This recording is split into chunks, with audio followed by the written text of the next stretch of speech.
Tapos ay gagamitin ng Carboxy Scalp Refresher. Ang purpose ito, linisin ang anit nyo, isanitize. Pagka nalagay na natin ito, ay gagamitin natin ang ating derma roller needle. Itong derma roller na to ay isang tao lang po ang pwedeng gumamit. Tapos, every time kayo pupunta sa shop, meron kayong needle na nakalagay ang pangalan nyo dahil sa inyo lang gagamitin. Hindi pwede magpasalin-salin ng needle dahil delikado, parang sa AIDS. Pag gumamit ng iba't pang needle, nagtatransfer yung sakit. Yung sakit sa anit, lilipat sa iba. So you will have your individual needle. At ito po, ang gamot, ang Ricky Reyes Hair Growth Activator. Ang kalaban po nito ay, I think we only sell this at 1,004.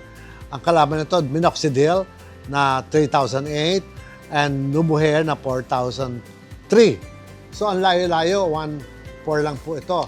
At ito po siya. Again, lahat po ng hair activator na mabibili nyo, the bottle should be bottle glass.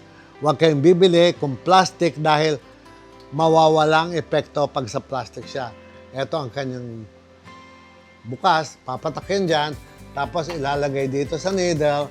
Ito ilalagay doon sa needle, tapos yung needle ikakaskas sa lugar na manina, na manipis ang buhok, hanggang sa pumasok ang gamot ng activator sa scalp para ma-induce ang buhok na tumubo.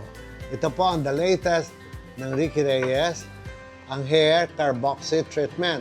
So sa inyo pong mga nalulugas ang buhok, nalalaglag, punta na po kay sa Ricky Reyes, hanapin niyo po ang Hair Carboxy Treatment